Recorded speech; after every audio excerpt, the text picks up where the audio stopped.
Welcome back.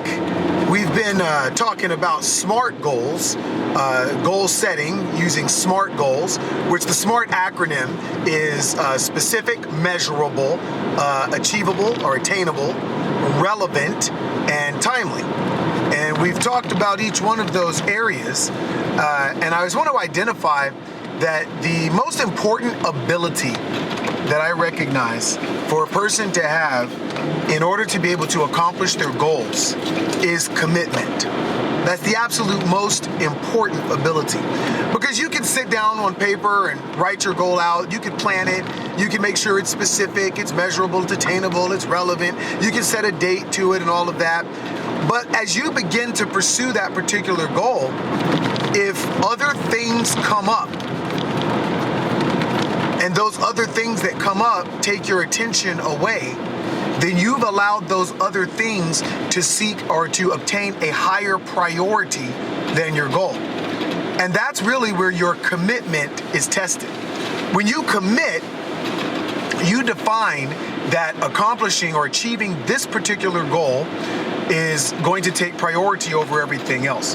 Now, let's look at commitment just from a very, very simplistic example, okay?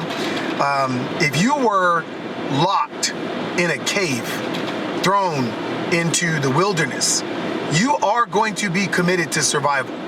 You're not going to worry about when the football game comes on. You're not worried about getting the call from your friends. You're not worried about getting your video game. You're worried about survival. You're about getting something to eat and getting out of that cave.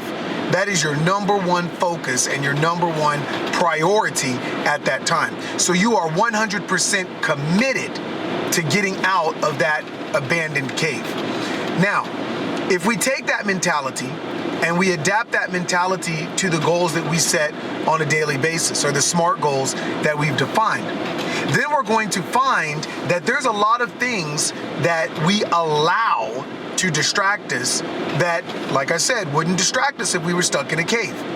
So look at your goals with the same sense of urgency that you look at survival. One of my favorite speakers, Eric Thomas, he says, when you want to succeed as bad as you want to breathe, then you'll get success. Well, it's the same thing with your goals. When you want to accomplish your goals as badly as you want to survive, you'll accomplish your goals, because you'll push other things aside. You'll be committed to that goal and you won't let anything get in your way. No phone call, no delays, no obstacles.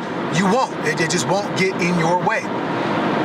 I remember a movie, In Pursuit of Happiness, where this man had to make it to a meeting. And as he's trying to make it to this meeting, he runs into all these obstacles, didn't have the right clothes or whatnot, but he makes it to the meeting in a wife beater. But he made it. His commitment, the priority, was getting there. All of the obstacles that tried to stop him were unable to stop him, because his commitment to getting to that meeting was so strong that he made it. I tell you before that your strength is defined by what can stop you or what can make you move. That's your strength.